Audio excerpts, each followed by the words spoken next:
Hello, everybody. Welcome to episode number 12. I got the numbers of Albion Obsessed. We are here with Tom and Aaron on the day that we were meant to be playing Spurs. We didn't play Spurs. Instead, guys, I'm going to bring it up because it might be quite a funny talking point for the podcast. Aaron, I know you'll probably get depressed by this. We watched some Formula One instead. How did you find that one, guys? All I'm going to say is I'm still triggered, and it's been probably about an hour and a half now, hour and a half, 2 hours since it's finished. I'm still triggered. Yeah, It is what it is. I'm just amazed that we can like two sports at the same time. It's just incredible, isn't it? Oh right, I know. We're terrible fans. Absolutely incredible. Utterly ridiculous. I'm not much of an expert on Formula One. I just watch it sort of casually, so I won't go into it too much. But FIA, sort it out, guys. But we're going to try and cheer us up this afternoon and talk about some wonderful games from years gone by. Tom's repping a wonderful shirt of the past. Aaron, I actually really like that one as well that you're wearing. I think it's from the last Putin season. It is indeed, nice. Yeah. And I've gone with two shirts in the background, like I have for the Craig McHale-Smith interview as well, which, by the way, thank you guys for watching it, especially you two.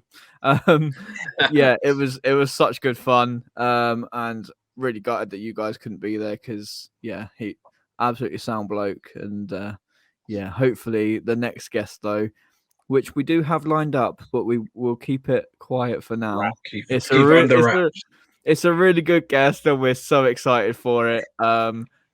Yeah, just you wait for that announcement. So as I say, we're going to talk about some wonderful games from years gone by. But first of all, just before we get into it, I want to say go over to Albion Obsessed on Twitter. It's just above Tom. Get involved on our pinned tweet. You can retweet it, like it, and follow us for your chance to win a wonderful little Christmas Albion stocking with 5 great Albion festivities. Oh, I just knocked my microphone. Included. So yeah, a great chance for you to get a free Albion Christmas present for whoever you want to give it to. And winner will be announced hopefully in the next week. But we will see. Anyway, guys, let's get straight into it and try and cheer ourselves up. I don't know who wants to take the floor first. I feel like maybe it should be Tom because he got that shirt especially delivered. Yeah, for I agree. Podcast. I completely agree. Big up my mum for sending me this. Yeah, definitely. No guesses as to what game it might be, Tom. But I'll let you take the floor, my friend. Okay, let me paint you a picture, Albion Obsessed listeners. Let me paint you a wonderful picture. It's the 3rd of May, 2014. Brighton sits 7th in the Championship, 1 point behind Reading.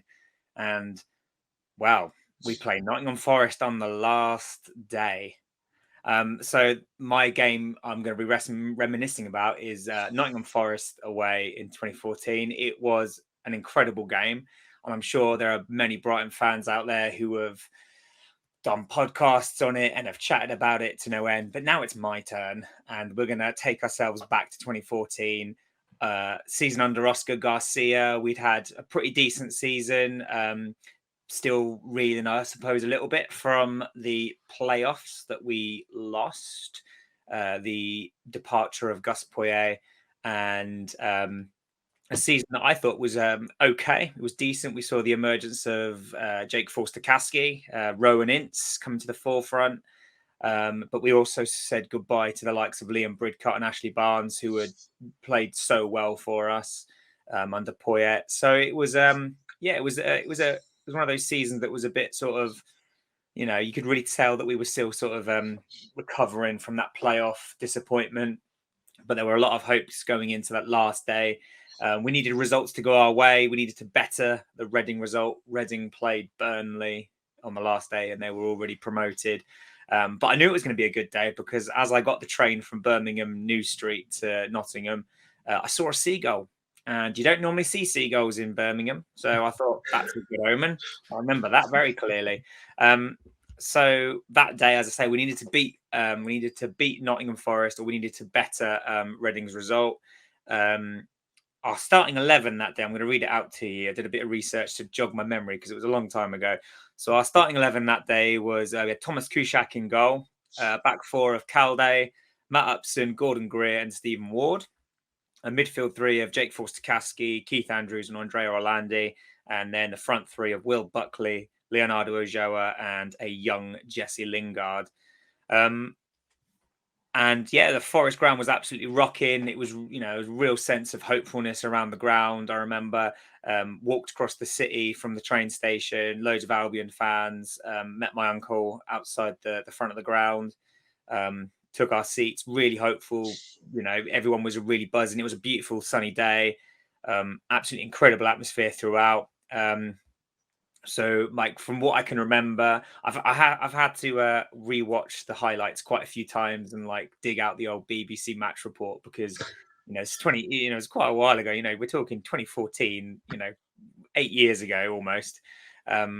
So from what I can remember, we started off okay. It wasn't too bad, but then disaster struck as Thomas Kuszak fumbled in what was a pretty tame effort from Forest.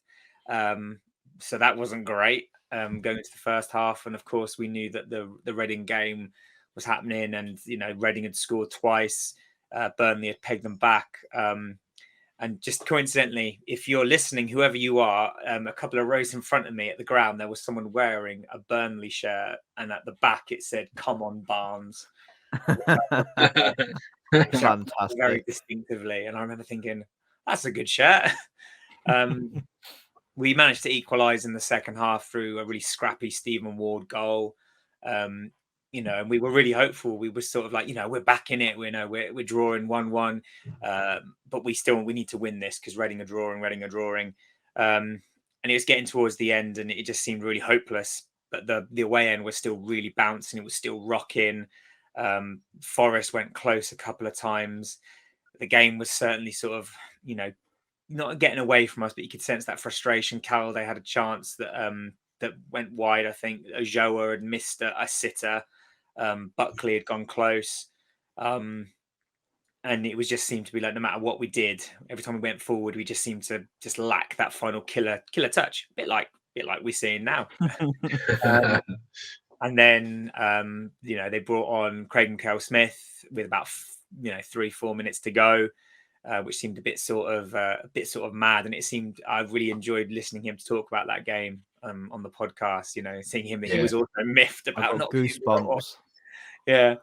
But then the infamous Lualua, Craig McHale-Smith into Ojoa, and then the away end just erupted, and last minute winner, and it's just hard to describe because it was just absolutely insane in that away end. I was, got grown men crying. You've got, we're hugging random strangers just because it was just jubilant, really, really jubilant atmosphere. And it was just everyone couldn't believe what they had seen. It was phenomenal, and it was an experience in a game that I will never forget just because of just that last minute winner, what it meant. Taking us up to the playoffs at the expense of Reading, who had done a pitch invasion. And because that was epic. It must have filtered through on their results. That was Forest 1, Brighton 1. So obviously they've invaded the pitch, and then it's come out that we've scored a last minute winner. And it was phenomenal. But what made it I think it was even worse was that after we had scored that goal, Nottingham Forest almost scored. It was like a proper last minute sort of free header in the box that just went wide, and you're thinking, oh, thank God for that. But that game was just the epitome of an away day for me. Going, being with the fans then, after a pretty rocky season, we were really disappointed to have not gone up the year before through the playoffs, losing players, losing the manager that we'd done so well under.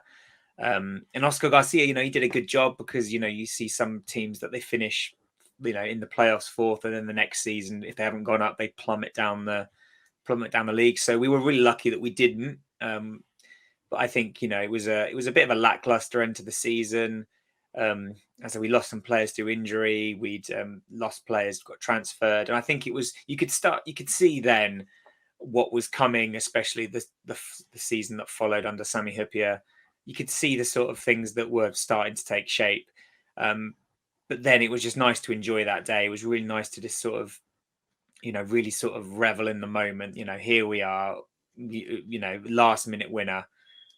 It was just absolutely incredible, and to do it in this absolutely beautiful shirt as well was also very, very nice. So yeah, it was just one of those games that will always stay with me, even though it was quite a few years ago now. It'll always stay with me as just one of the best games I've ever been to. And a Brighton game. Really, really good. Funny enough, I don't actually remember the Nottingham Forest chants they had at the end. I probably blanked that from my memory. I remember for that game I was round my mum's friend's house, and she had 3 young kids, and they probably wondered what the hell I was getting so nervous and excited about, especially when Leo scored the winner. And I think that's the most passionate I've ever seen a Brighton player celebrate a goal. Like for like my own eyes, because obviously looking back at the past, like Robbie Reinelt, things like that, those goals, they were celebrated like absolutely mental, obviously, because they saved us.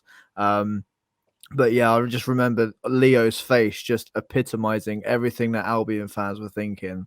And the relief, because as you say, Tom, that season it was really rocky.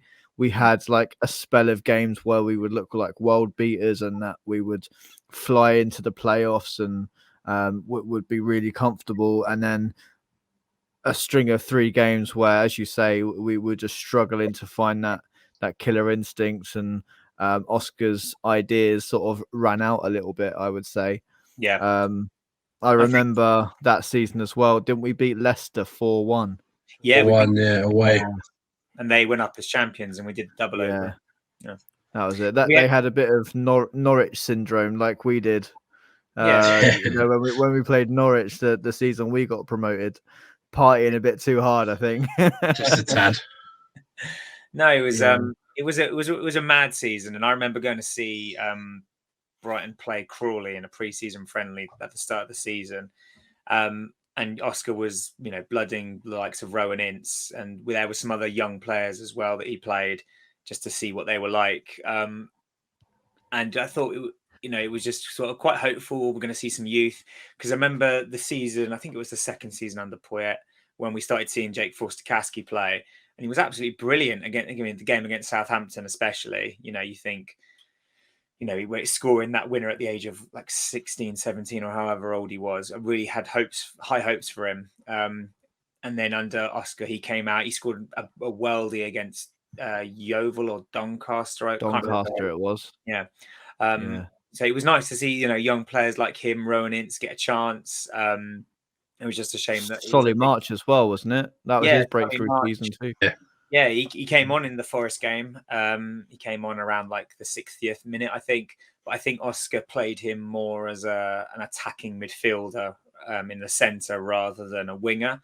And I remember reading an interview where he said, "Oh, that's Solly's best position as a number 10." And I remember thinking back then, no, because for the under 23s, he's flying as a winger. But yeah, it was just an interesting season, that one. Obviously, a shame that when we went into the playoffs, we played Derby. We got taken apart a little bit, or I say a little bit, a lot, to add to the playoff heartbreak that Brighton and Hove Albion seemed to go through. But no, I think that game, it was one of those where, even though it was a relatively disappointing season at times, it was just one of those where you forgot all about it and you just sort of reveled in this wonderful, iconic moment, a last-minute winner against a team that narrowly missed out on the playoffs themselves. I think we'd lost to twice that season, or we hadn't beaten that season previously. And it was just an absolutely incredible moment. Absolute scenes, limbs flying, everything. It was crazy. It was crazy. It was just insane. And, it was really nice to come back after the game, absolutely buzzing, because, so high on adrenaline, so sort of like really amped up about it all. You miss bits and you forget bits. And then when I came home and watched the highlights, it just made the goal seem so much even better. Because I remember Leo wheeling off to the away fans. I remember Loire coming up to the camera and shouting in. I remember all of that happening right in front of me. But it wasn't until I saw the highlights that it was like, oh yeah, that happened. That's mental.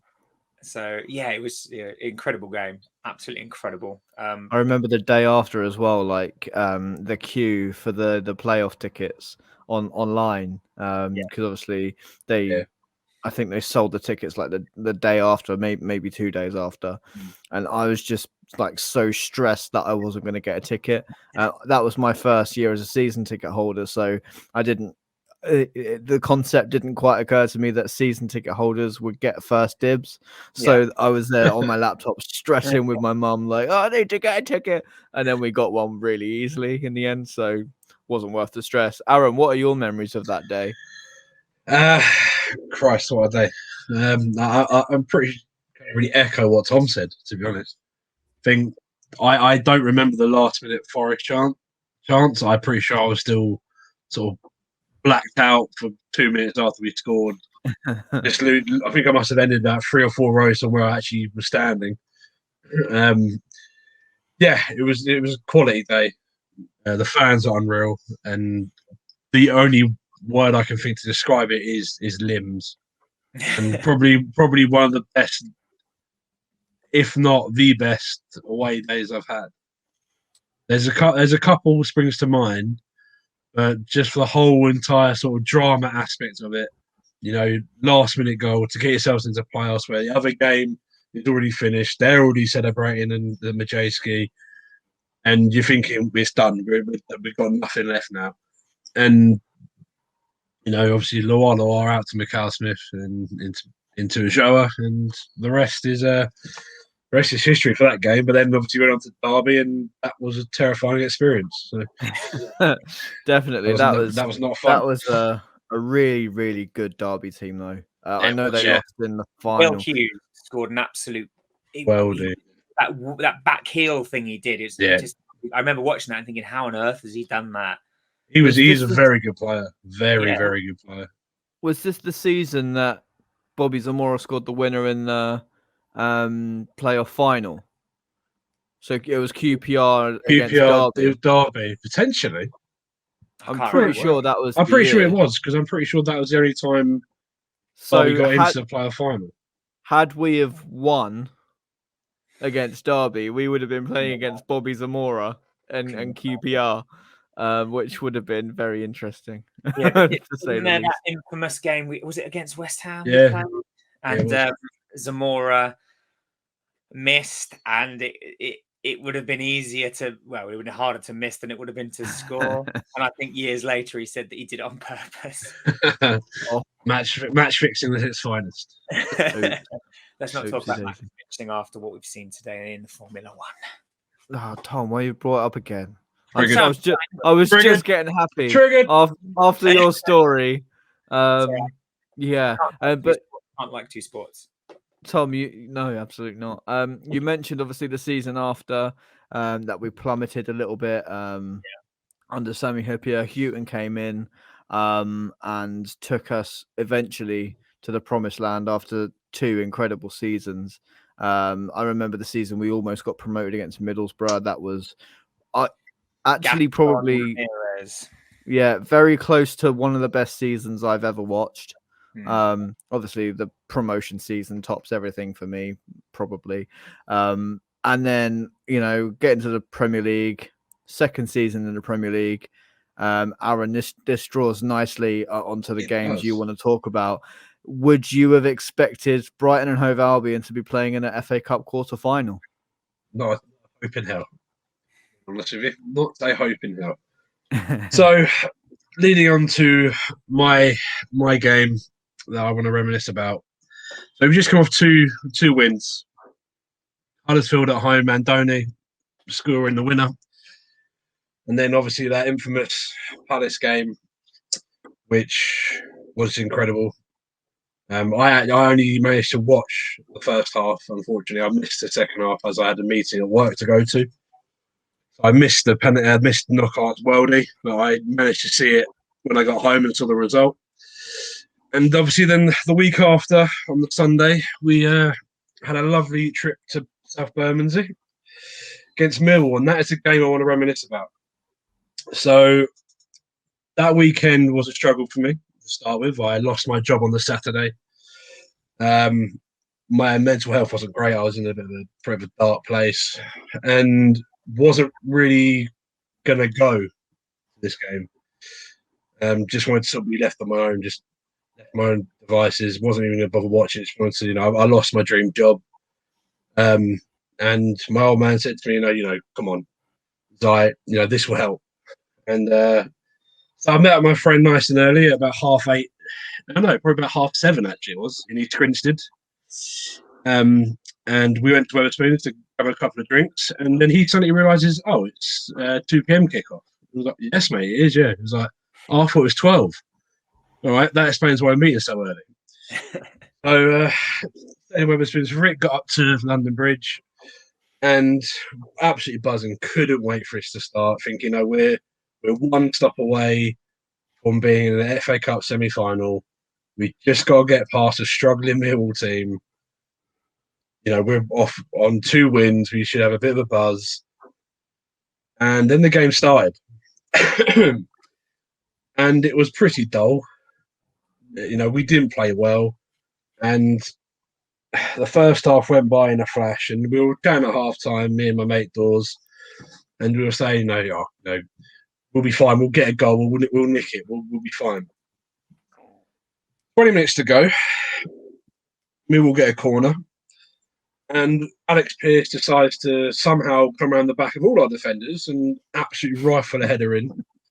And I've never heard a roar like it from the home set of fans. It was ridiculous. And, we were sitting there thinking, here we go. And so we sort of just started thinking, all right, who can we get a goal? We've got to make some changes and make something happen. So we made a couple of changes. 10 minutes later, we're 2-0 down. And all I remember doing is sitting back on the step, because we were on one of the ends of the rows. I sat down on the steps, head in hands, and think, I can't believe we fucked this. My language. I cannot believe we've done this. Because I've always said to myself, I will never go to Wembley until I watch my football club there. Doesn't matter if it's England, doesn't matter if it's a concert, I will not go to Wembley to see my football club there. And all of a sudden, from out of nowhere, Locadia gets one back, and ahead, probably his best moment in a Brighton shirt. 8. Hopefully, he'll put off a winner on Wednesday, which will be even better if he gets on the bench. I'm thinking, okay, we've got a little bit of a chance now. Just see what happens. Just throw everything at it, and obviously, then we get that free kick. And when he hits it, March hits this. I mean, as soon as he does that, he's overhit it. He's overhit it. Couldn't believe it. I was like, just head up in the air. And then I've looked back down and I've seen David Martin just sort of flap it. And it's just nestled in the back of the net. And similar to the Forest game, when I speak of limbs, there's 3 games that stick out. Forest game, this one, Millwall away, and the Palace game this year. Those three stick out. And that I just remember jumping, screaming, hugging, kissing anyone I get my hands on. It was absolutely bedlam behind that goal. Absolutely bedlam. And I'm thinking, how on earth are we in this game? How on earth are we in this game? We should be dead and buried. Millwall been a better team. We've been dreadful. And just thinking, how has this happened? And obviously, goes into extra time. We had a perfectly good goal disallowed.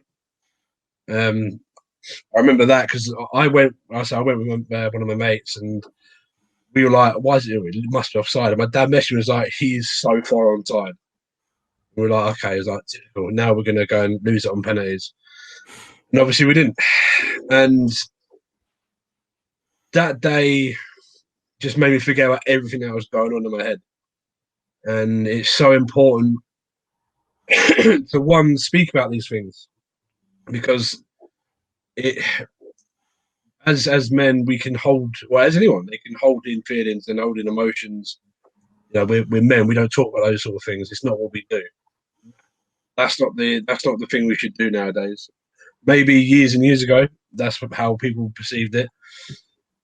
Now I feel like it needs to be spoken about. Like football for me, either if I'm playing it, watching it, 90 minutes where I concentrate on one thing and one thing only. And I think during that time, I had a lot of personal things going on. One of my partners, my ex-partner, she wasn't very well, adding extra stress on me financially, and I just wasn't in a particularly good place. Let me take a and you know, it's just a place where you can go and just look after yourself mentally. Just let everything go. Just focus on what you're doing in that moment, whether it's playing, whether it's watching, or even if you're just going to the pub with your mates, just watch football, chat about things. You know, it's just a great place to switch off. And probably without that game, and probably without the encouragement of my old man saying, you know, you've got to go. You know, you've managed to somehow get a ticket, which people were very unfortunate not to get some. He's like, you know, do it. You know, you may as well. Your job's not going to be there when you get back anyway. So you know if you go or not. So I did, and yeah, for me, probably one of the best away days I've ever done. And I think that to me, I think it probably changed my mindset in just 24 hours. It's just crazy what that sort of stuff can do. And obviously, we went on to win it, and obviously, we got to Wembley, which is something that I never thought I'd see. And the fact I can say I've been to Wembley with my old man, his last game with his dad was Wembley against Nottingham Forest in the playoffs, and he said he didn't want to go to Wembley again unless it was with me. Perfect. And that whole Wembley as a whole, as well, it was. I had so many games to pick from.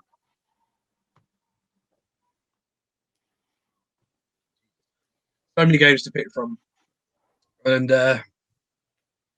yeah, the Millwall and Wembley ones to me were very special.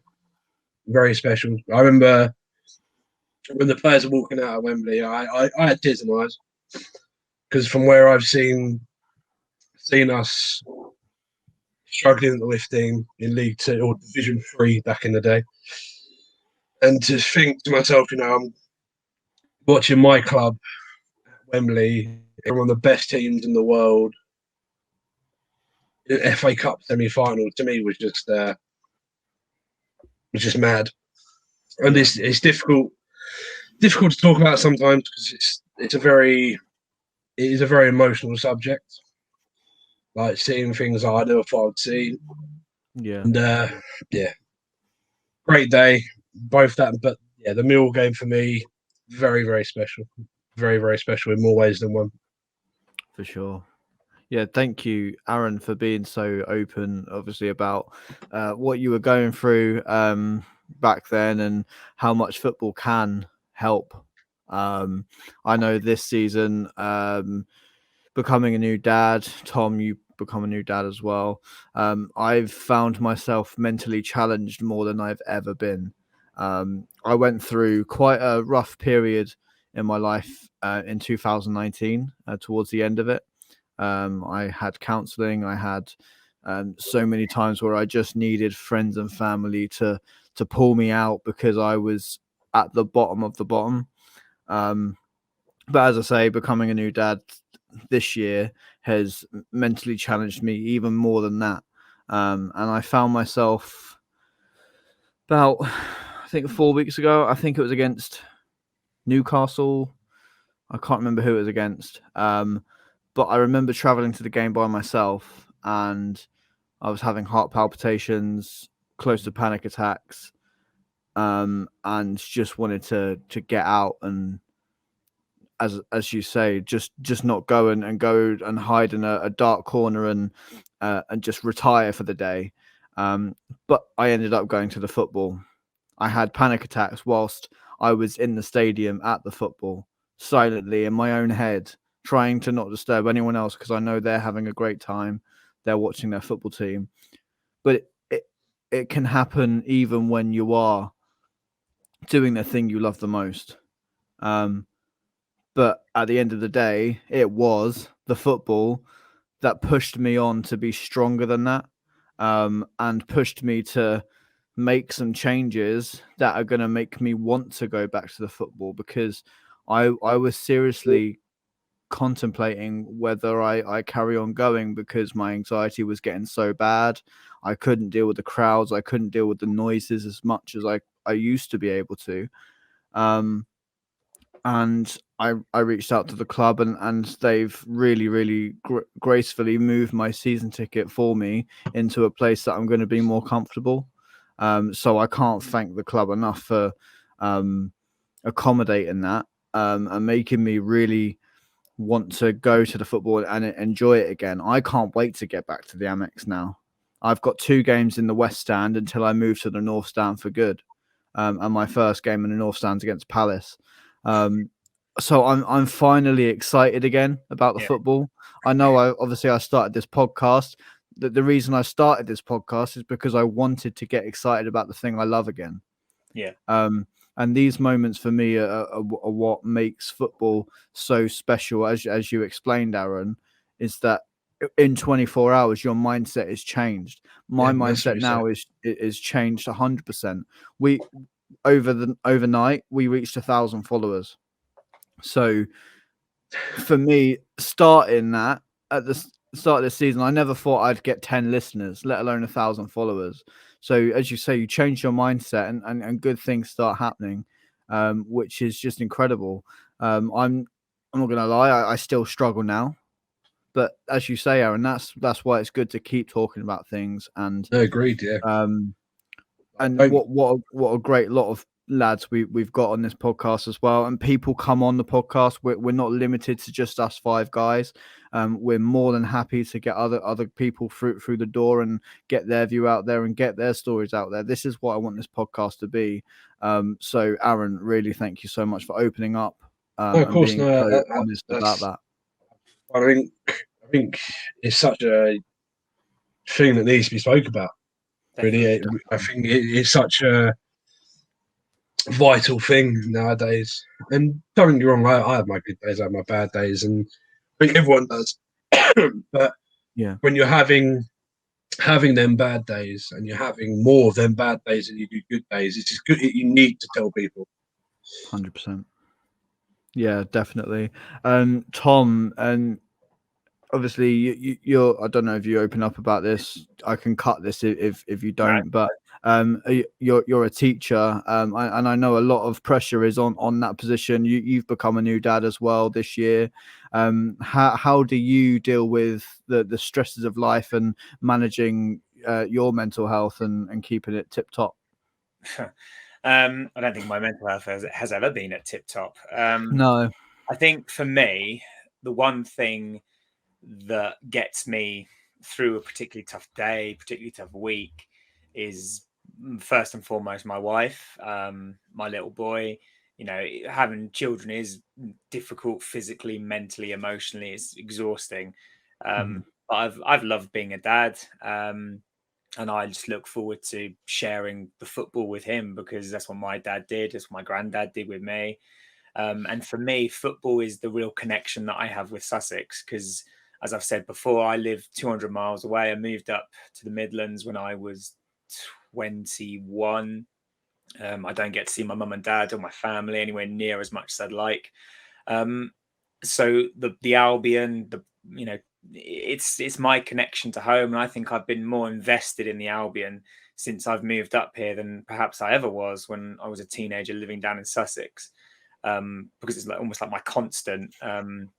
So for me, listening to the football, watching the football, mainly going to away games has been such an important thing. So I still feel connected to the place that I call home. it is difficult. My job is difficult, particularly at the moment with everything that's happened as a result of COVID. The expectations from the government are practically impossible to deal with. Children, we talk about their being academically behind, but really a lot of it is their social and emotional state. So it is challenging, very, very challenging. But as I say, my friends, my family, and Brighton have really sort of helped me keep it all together. Having things like this that I enjoy doing, it's nice to have something to look forward to. Like, I know that next week we'll chat about football, and that's if I'm having a tough week, I think to myself, right, I've only got to do 2 more days, and then I get to chat with the lads. I'm Albion obsessed about playing Wolves, So that for me, I've got to just keep looking forward, thinking, yeah, that's going to be a highlight of my week this week. But spot on. Yeah, as you guys have said, it's so important to talk about it. We talk about a lot of toxic masculinity, a lot of young men not talking about their feelings, and it's terrible that through society we're conditioned that men can't get sad, men can't talk about their feelings. It's not manly, it's not macho. It's and I've always tried to challenge that myself. I have long hair. I like pink. I've got a pink guitar there. I have pink catnip headphones.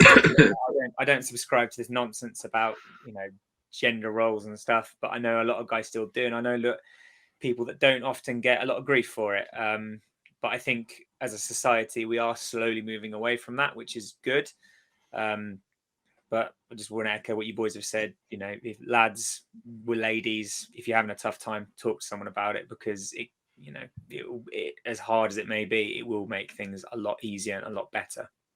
100%. And what you touched on at the start is that the people around you are the main people that keep you going.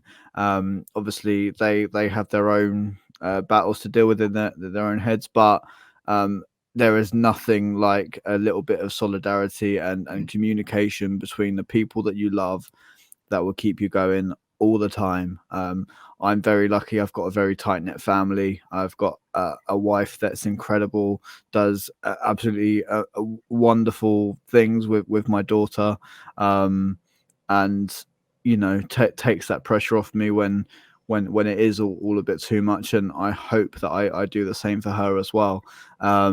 So yeah, as I say, keep talking to the people around you. Reach out on social media as well. I found that a massive help as well. Talking about it openly and vulnerably on social media, the amount of support you get, unreal. I know when I started going through my therapy, I got so many messages from so many people that I just did not expect to reach out to me.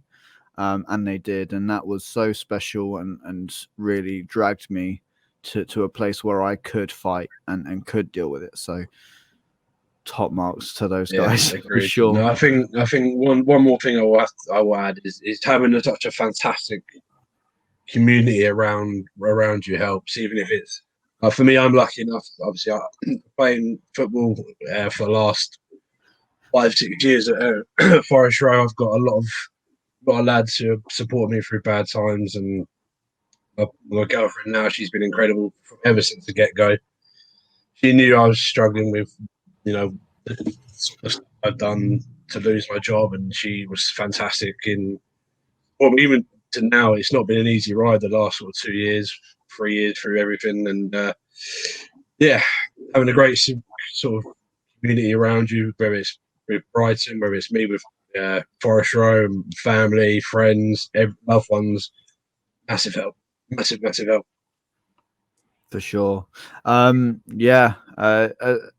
As we say, we can only echo what each other say about it. And if anyone is struggling out there and you don't have anyone to talk to, then I'm sure one of us three, anyone on social media, really, just obviously, be careful being vulnerable, but also just know that you can be. And sometimes being vulnerable can be really, really powerful because you can open so many doors to other avenues of your life. So, keep talking is what we should say. Let's go back to football, guys. That's what we are all wanting to hear, and to pull the mood back up again. I don't know if we want to go with Toby's, because I know Toby sent us a message, or if we want to go with mine. I'm not fussed. What do we want to do? I've got the message open. So Toby couldn't join us today, but he has forwarded this message that he'd like us to read. So I'm more than happy to read it out for him. So this is from Albion Obsessed Toby. Of all the games I've gone to as a Brighton fan, there is none better in my mind than the pure euphoria and drama of Brighton's 2-1 win against Sheffield Wednesday. It came at a time in the league where it was starting to make or break, and every point started mattering more and more.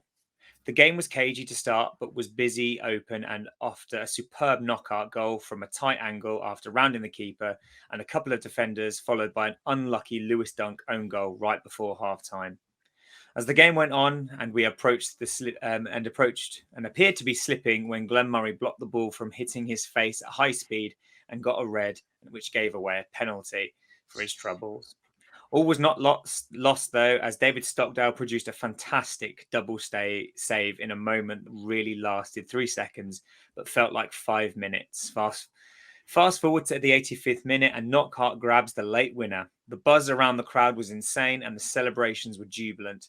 Before we could finish celebrating, Sheffield Wednesday lost their heads and Fletcher got himself a red, along with Hutchinson, just 5 to 6 minutes later. When the full-time whistle blew, the stadium lit up with an enormous roar, and good old Sussex by the Sea came blasting around the ground. This was my favourite Albion memory, and definitely my moment to reminisce on. Perfect. I have to say that reading that, just you probably saw, just put a massive smile on my face. That David Stockdale double save was right up there with Michelle Kuiper's save against Wolves. I want to say Wolves. I don't know. That save was something special. Talking of it, talk to a goalkeeper about this. Aaron, what did you make of that David Stockdale save? that David Stockdale save was incredible. It truly was incredible. The first one is a very good penalty save, but the fact you can get up. Granted, I think his Forestieri even come in with the rebound as well, wasn't it? He scuffs it a little bit, which helped Stockdale. Fair. But the Kuipers against Wolves is better. That man could do no wrong in my eyes. He is different gravy for me. But no, that save, I feel, will always have a special memory at the Amex.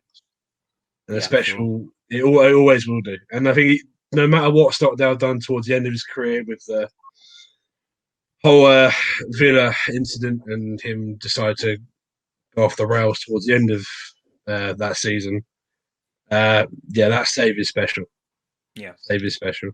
That guy won us so many points that 100%. For me, that towards the end of the season, we got promoted. For me, as a Brighton fan, I'm sure a lot of other Brighton fans agree that was the goal. I don't care about the championship. I agree, yeah. We got promoted. Yes, the last 3 games would have been amazing if we did clinch the title. But for me, like, I always look back and see what if we did win the title, would we have been consolidating the Premier League like we are now? Everything happens. I always say everything happens for a reason. I know a lot of people don't believe in that, but I do. And yeah, as I say, David Stockdale won us so many points. It's just unreal. And I know he started to win us loads of points when he first came in. He got a lot of stick when he first came in, didn't he? That he wasn't quite good enough, wasn't athletic enough, wasn't trying hard enough. To be fair, I think you could have made that case against many of the players that joined that season. 100%. Oh God, yeah. I do think that, again, I said it in a previous podcast, a lot needs to be said about Ben Roberts, because I think the goalkeeper, actually just brings the best out of everyone. And he worked wonders with David Stockdale, like he's worked wonders with Matty Ryan, like he's working wonders now with Robert Sanchez. So massive props to Ben Roberts for that. But yeah, I agree. I think Stockdale was an excellent goalkeeper. I was gutted to see him go. I thought it wasn't just the fact that he was a good goalkeeper on the pitch. It was his work he did with the community, especially after the Shore Mare disaster. I think a lot needs to be said about that, because it really hit Stockdale hard. And I think he was an absolute rock through that for our club. and he just comes across as a really good guy. So, you know, it's for me, it's one of those where I know it was a bit of an acrimonious departure, potentially some Twitter back and forths, but for me, I'll always have good memories, always fond memories of David Stockdale. Yeah, Stocko was very vocal on Twitter, wasn't he? Still is. But that's credit to his character.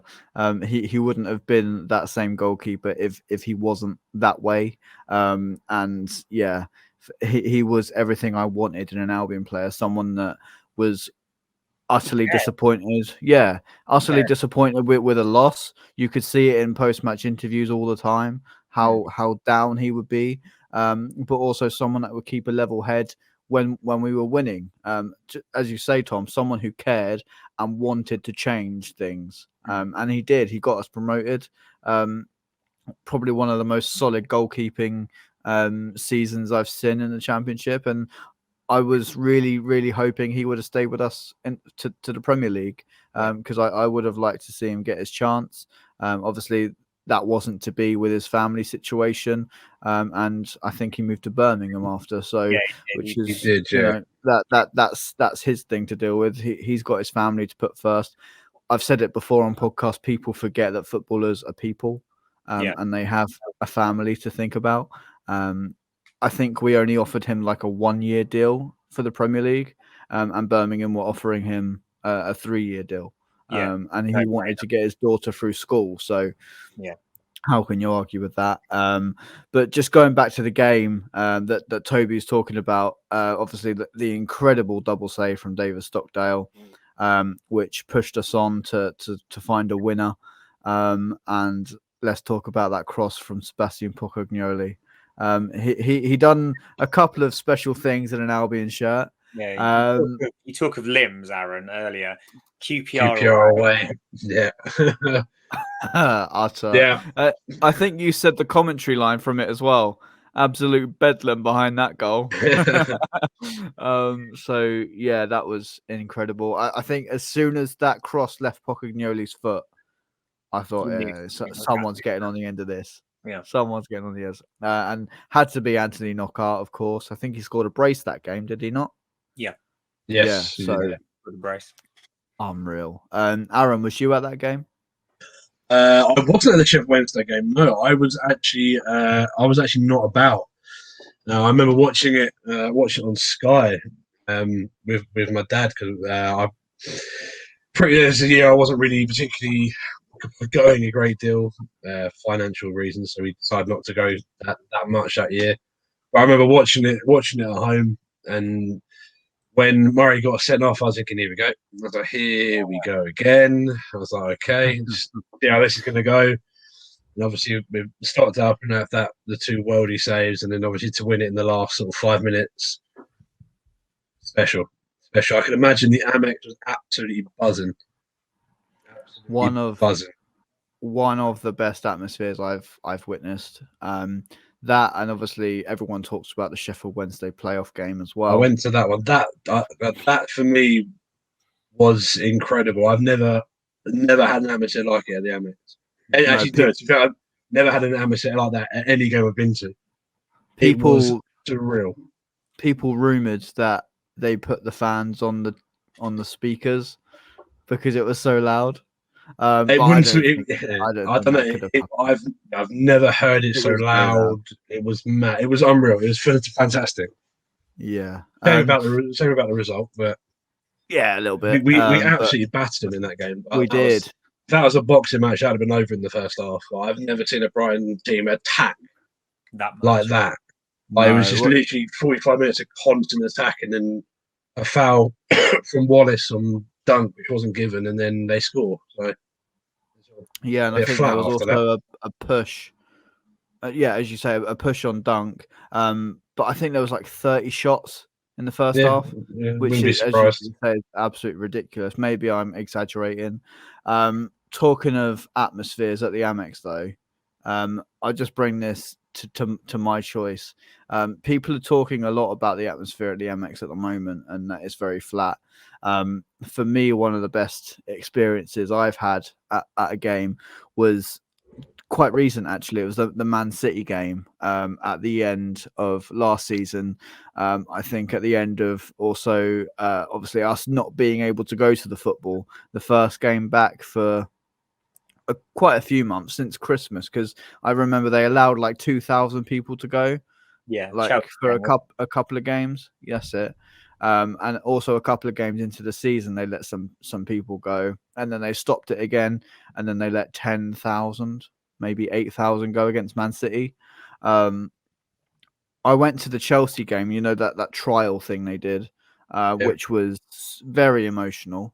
To be back at the Amex, but it wasn't quite the same because there's only 2,000 people there. But going to the Man City game, it felt like the end of us being restricted to go to football, because, as I say, they were allowing 8,000 people. Things were looking quite positive with the COVID numbers and things like that. And yeah, just being back just felt like, all right, we are home now. And more people will be here at the start of next season, and to come back as well against Manchester City, to see, like, I felt, normally I feel really nervous on match days, but on that day I was like, nah, I'm just gonna go and enjoy it. It's Man City, we're probably gonna lose this game. They're flying. We didn't look too great towards the end of that season. So I thought, right, let's just go and enjoy it. You're back at the Amex, just take it all in. You're going to watch, world-class players and Man City.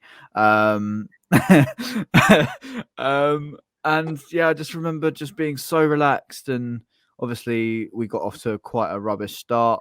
Man City scored, I think, quite early on, maybe it was after 2 minutes. 2 minutes. Yeah, Gundogan, got it. I think. Yeah.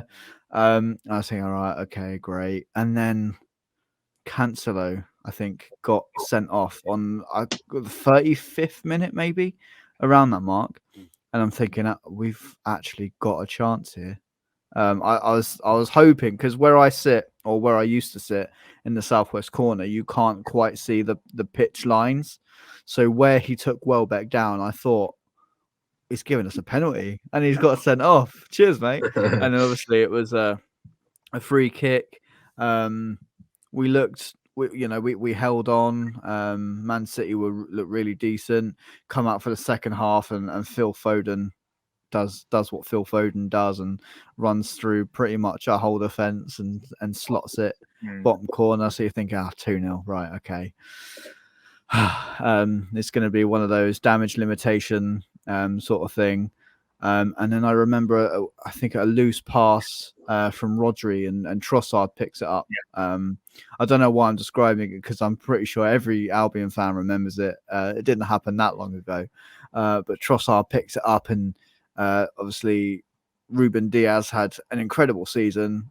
Still continues to do so. He's a world-class centre-back, and is, in my eyes, probably going to go to the very, very top. But Trossard absolutely rinsed him, didn't he? Hit him for a hot dog like 4 times. Yeah, like as you say, 3 or 4 times. Sits him down finally, gets him out of the way, and then buries it past Ederson. I was just like going nuts, because, oh my god, we've scored against Man City. This is insane.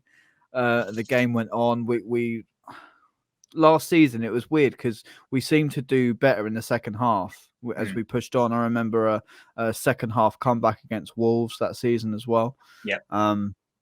Which was incredible to watch. And yeah, we were pushing. Obviously, they had 10 men. We pegged them back. They didn't really do anything else, I want to say. I don't remember them doing much else, to be honest. I think from what I recall watching it on the telly box, like our possession stats were like, we had them like something like ridiculous, like 90% possession. And obviously they were down to 10 men, but even against Man City, that's still pretty bloody incredible. Exactly that. And like, it was full on, like, Potterball was in full swing. And we're doing it against Pep Guardiola, it's just absolutely unthinkable. And then we get a free kick on the right hand side. I think, okay, right, we've got a chance here, because we've got Dan Burn, Lewis Dunk, I think Ben White and Adam Webster, who rises like a salmon and fucking, excuse my language, buries it in the bottom corner, and the celebration from him and the noise was just unreal. We've equalised against Man City. Me and my mum were like looking at each other like, because they said like, oh, don't hug, don't do this, don't do that because of COVID restrictions. Me and my mum now in different households because she lives over in Hastings. I'm here in Lancing. So yeah, we're going nuts. Like nobody's caring about COVID regulations at all. There's people like piling on. I remember hugging some random bloke. I don't know. As you do at a football game. And I'm thinking, okay, right, 2-2 against Man City. Let's just ride this out, and a draw against the champions will be unreal.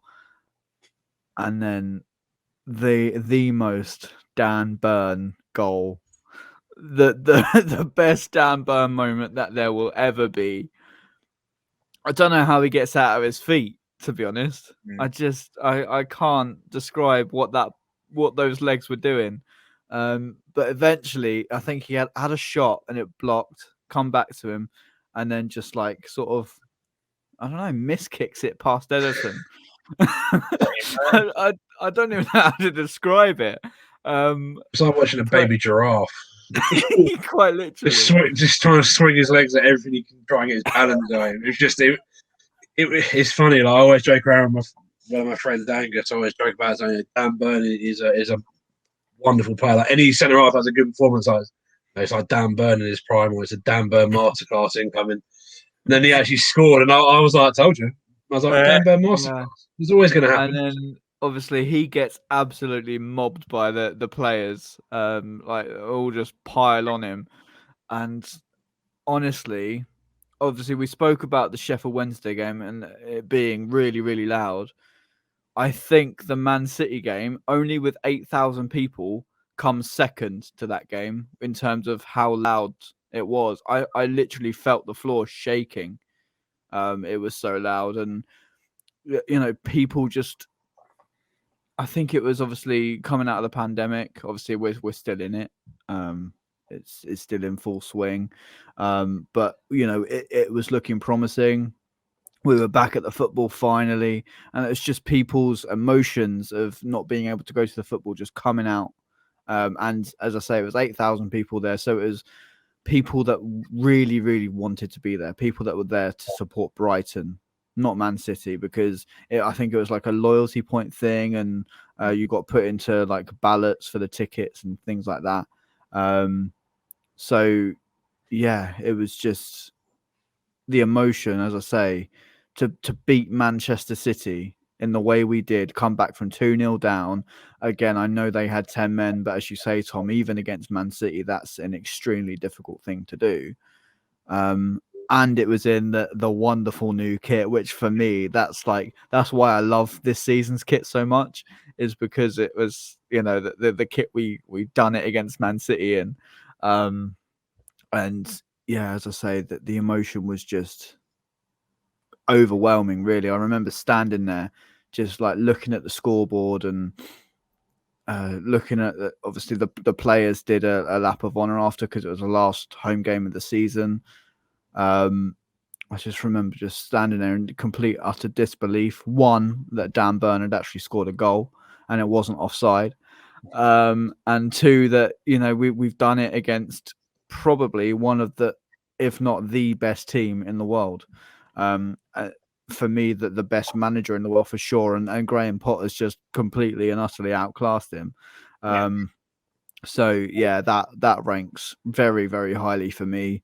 It's difficult for me to choose like a moment that ranks like top, because there's so many different moments. But if we're talking about recent history, for me, that it fills me with so much joy even now. Yeah, all of our favorite games, if you think about it, they're all linked to our emotions, talking about that euphoria of being back after COVID. Aaron, the links to your mental health and what it helped to do for you. For me, it was about the link being, you know, back home, well, not being back home because obviously away, but it was like that link to my home. So all of our favorite games are linked to these heightened emotions and stuff. And it's not surprised that we've all touched on games that have not only been fantastic results as such, but also games that mean a lot to us personally. And I'm sure Toby's is exactly the same.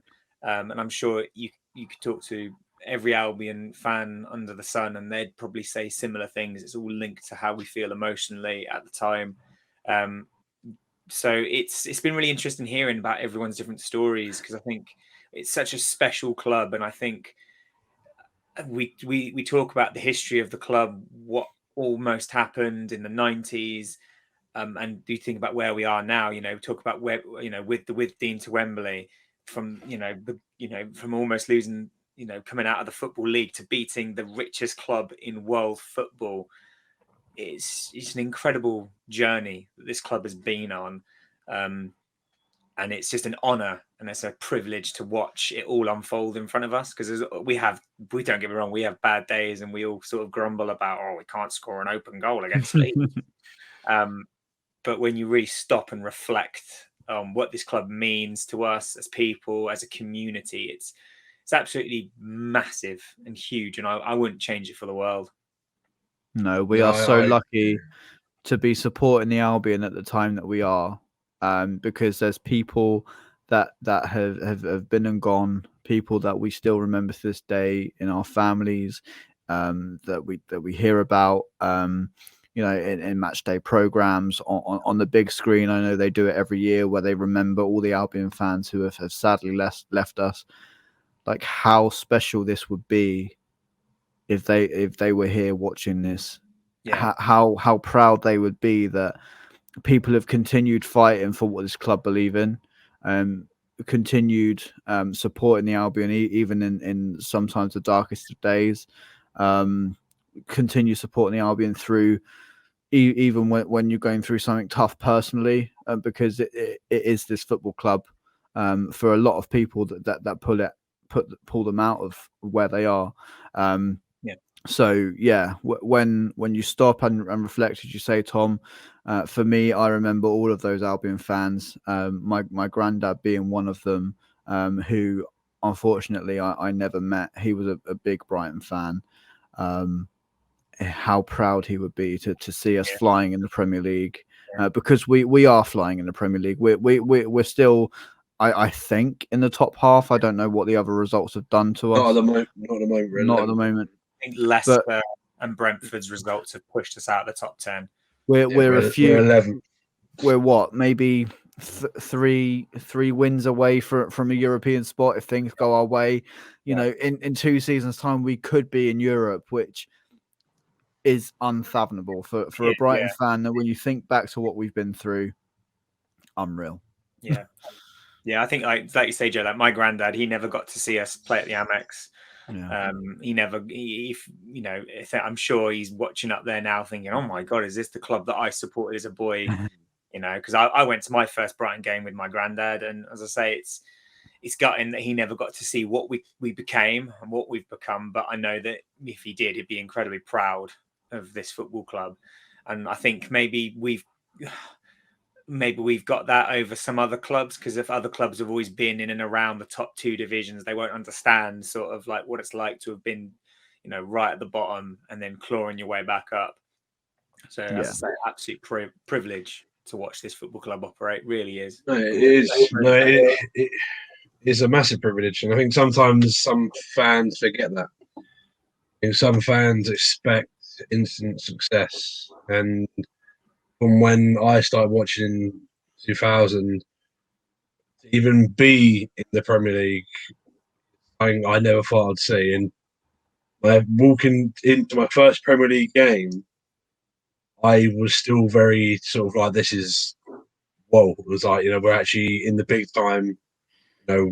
It's still back. Even walking in now, it's still back. On Wednesday, I still feel, I look at this, I look at all the pre-match sort of stuff, I think, Christ, we're Premier League. It's like, this beats sitting on a freezing cold night watching Stockdale at home, and you've got lots of Colin Hawkins and Andrew Wing trying to attempt to play football from the back, and Christ. Good times. Yeah. Not good Don't know. times at all. I don't know about that. I remember the day we got promoted. Obviously, when I think it was who beat Huddersfield, or no, Derby drew against Huddersfield, didn't they? And then it confirmed our promotion. It was one of those where it was always really unlikely that Huddersfield were going to catch us. But the Wigan game, I think, just to touch on the Wigan game, having a Sussex boy score what was turned out to be the winning goal was also quite special, I feel.